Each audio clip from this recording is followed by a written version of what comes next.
Hello dear students, I hope आप सभी अच्छे होंगे। तो आज हम एक बहुत ही इंपॉर्टेंट क्वेश्चन को करेंगे जो कि आपका क्वेश्चन पेपर कोड 430/4/2 से है।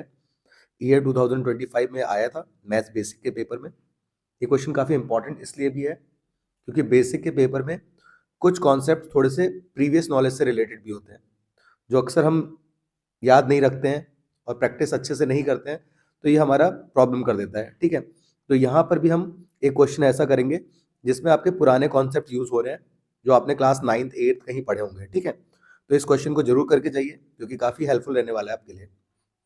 क्योंकि बेसिक का पेपर बहुत ही ईजी होता है बट कुछ क्वेश्चंस आपको थोड़ा सा सोचने पर मजबूर कर देते हैं। तो इसको देखते हैं। देखिए यहाँ पे क्या लिखा है, to chords BA and CD intersect at point P outside the circle. Prove that triangle PDA similar triangle PBC। यहाँ पर आपको दो कॉर्ड दे रखी हैं, सर्कल में दो पॉइंट को जोड़ने वाली लाइन कॉर्ड कहलाती है। तो ये एक दे रखी है BA या AB और एक दे रखी है CD। ये जो कॉर्ड्स हैं आगे जब इनको बढ़ाया जा रहा है तो ये P पॉइंट पे मिल रही है, ठीक है, जो कि आउटसाइड है सर्कल के। आपको प्रूफ करना है कि जो ये वाला ट्राइंगल है PDA, ओके, इधर सिमिलर होगा इस PBC के, ये जो बड़ा वाला ट्राइंगल है उसके। ठीक है, तो इस बड़े वाले ट्राइंगल के सिमिलर होगा। तो कैसे करेंगे सिमिलर, तो देख लेते हैं। कई सारे क्राइटेरिया है हमारे पास सिमिलर करने के लिए। उससे पहले हम इस ट्राइंगल में समझ लेते हैं क्या चीजें कॉमन है। तो अगर हम इस छोटे वाले ट्राइंगल को देखें PDA को, तो इसमें भी एंगल P आ रहा है, और इस बड़े वाले ट्राइंगल PBC को देखें तो इसमें भी एंगल P आ रहा है। तो पहला पॉइंट तो आप यही लिख देंगे, इन ट्राइंगल, जो जो ट्राइंगल हम ले रहे हैं उनको देख लेते हैं, PDA and triangle PBC, angle P equal to angle P, जो कि दोनों में क्या है, कॉमन है। ठीक है, इसको हमने पहले रख लिया। आगे बढ़ते हैं। आपने क्लास 9th में एक कॉन्सेप्ट पढ़ा है कि सर्कल जो होता है अगर इसके अंदर कोई क्वाड्रिलेटरल ऐसे बनाया जाए जो कि इसकी बाउंड्रीज को टच कर रहा है, ठीक है, जैसे यहाँ पे पॉइंट टच हो रहे हैं, तो ऐसे क्वाड्रिलेटरल को आप बोलते हैं साइक्लिक क्वाड्रिलेटरल। अब साइक्लिक क्वाड्रिलेटरल जैसे ABCD है, ये साइक्लिक है, ओके, पूरा टच करना चाहिए बाउंड्रीज को। अब इसकी प्रॉपर्टी क्या होती है, जो इसके अपोजिट एंगल होते हैं इनका सम 180 डिग्री होता है। ठीक है, तो यहाँ पर देखिए, यहाँ पर जो आपका एंगल है, जैसे कि एंगल यहाँ पे A पार्ट और ये C, ये दोनों आपस में आपका इसका सम करें तो आपको 180 मिलेगा। एंगल B और इधर वाले एंगल का सम करने पे 180 मिलेगा। इनको कुछ नेम दे देते हैं, जैसे अगर मैं इसको 1 बोलूँ, उसको 2 बोलता हूँ, ये 3 हो गया, ये 4 हो गया। ओके, क्योंकि A पूरा पार्ट नहीं था ना, इधर भी आ रहा था, इसलिए मैंने इनके नाम अलग रख दिए, बाद में हम रिप्लेस कर देंगे। तो एंगल 1 के साथ एंगल 3 का सम वो भी 180 होगा, और जो एंगल 2 है उसके साथ एंगल 4 का सम ये भी 180 होगा। रीजन लिख देंगे, sum of opposite angles of cyclic quadrilateral is 180 degree. ठीक है, ये पॉइंट आपको ध्यान रखना है। अब आ जाते हैं आगे।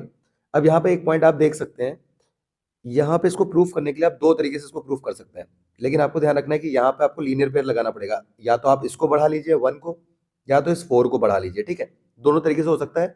एक मैं करके दिखाता हूँ, दूसरा आप अपने आप ट्राई करिएगा। जैसे मान लीजिए मैंने यहाँ पर इसको आगे बढ़ाया, ये तो यहाँ पे कोई एंगल और बनेगा, इसका नाम रख देते हैं एंगल 5। तो ये आपका एंगल 5 जो है, ओके, और ये जो 4 है, ये दोनों मिलके एक लीनियर पेयर बना रहे हैं, क्योंकि P और C एक लाइन है ना, PC एक लाइन है। तो एंगल 4 और एंगल 5 का सम क्या होगा आपका, ये भी आपको 180 डिग्री देगा। और रीजन क्या हो जाएगा, बाय लीनियर पेयर। ओके, अब हमें कंपेयर किससे करना है, देखिए जिसके पास भी जो वैल्यू है, जैसे 4 वाला पार्ट है तो ये 4 वाले, इसके पास भी 4 है, इसके पास भी 4 है, तो इन दोनों को कंपेयर कर लेंगे। अगर मैं नीचे वाला एंगल यहाँ से बनाता लीनियर पेयर तो 1 के साथ करता, क्योंकि ऊपर वाले के पास 1 है। आई होप आप मेरी बात समझ गए होंगे। आप इसको ऊपर वाले को अगर करना है तो आपको यहाँ पे लीनियर पेयर बनाना पड़ेगा, ठीक है, क्योंकि कंपेरिजन कराना है ना, इसलिए। अब देखते हैं आगे। अब इसको बोलते हैं इक्वेशन 1, इक्वेशन 2। तो लिख देते हैं from equation 1 and equation number 2, क्योंकि दोनों की वैल्यू 180 है तो कंपेयर हो जाएगा। तो angle 2 plus angle 4 equal to left hand side, इधर के लेफ्ट हैंड साइड से एंगल 5 प्लस एंगल 4 से कंपेयर हो गया। एंगल 4 और एंगल 4 कैंसिल हो गया। आपका यहाँ पर एंगल 2 जो है एंगल 5 के इक्वल आ चुका है। ओके, और इसको अगर हम थोड़ा सा सही से लिखना चाहें तो पहले हम 5 को लिख देते हैं, क्योंकि छोटे ट्रायंगल में आ रहा है, ये छोटा ट्रायंगल हमने पहले लिया इसलिए। तो angle 5 equal to angle 2। Okay, now इनको रिप्लेस कर देते हैं इसके ओरिजिनल नेम से। तो एंगल 5 को हमने बोला है PDA, तो ये हो जाएगा एंगल PDA। और जो एंगल 2 है वो एंगल ये वाला है, ये आपका PBC, तो एंगल PBC। ओके, अब दो एंगल हमें मिल चुके हैं, पहला एक तो कॉमन वाला जो P था, और ये वाला एंगल इसके बराबर आ गया, 5 वाला इस 2 के बराबर आ गया। तो बाय एंगल P और दिस एंगल, ओके, तो बाय हमें पता है कि दो एंगल मिलने पर भी हमारा ट्राइंगल क्या हो जाता है, सिमिलर हो जाता है। तो by angle triangle PDA is similar to triangle PBC, और ये हमारा प्रूव हो चुका है। आई होप ये क्लियर होगा। रही बात ये वाला कैसे होना है, तो आपको बस कुछ नहीं, इस वाले को आगे एक्सटेंड कर देना है, यहाँ पे कुछ नेम रख दीजिएगा इसका, उसके बाद इधर से बस इस बार ये वाला एंगल आ जाएंगे, ठीक है, ये वाला पार्ट हो जाएगा 6 3 के बराबर। ओके, ये भी बाई एंगल से सॉल्व हो जाएगा, इसको आप देख लीजिएगा। तो ये था आपका क्वेश्चन, ये बहुत ही इंपॉर्टेंट है। ओके, क्योंकि क्लास 9 के कॉन्सेप्ट को यहाँ पे लिया गया है, पेपर में इजी क्वेश्चन आते हैं, कुछ कॉन्सेप्ट ले लिए जाते हैं जो आपको थोड़ा सा परेशान करते हैं, तो अच्छे से देख के जाइए।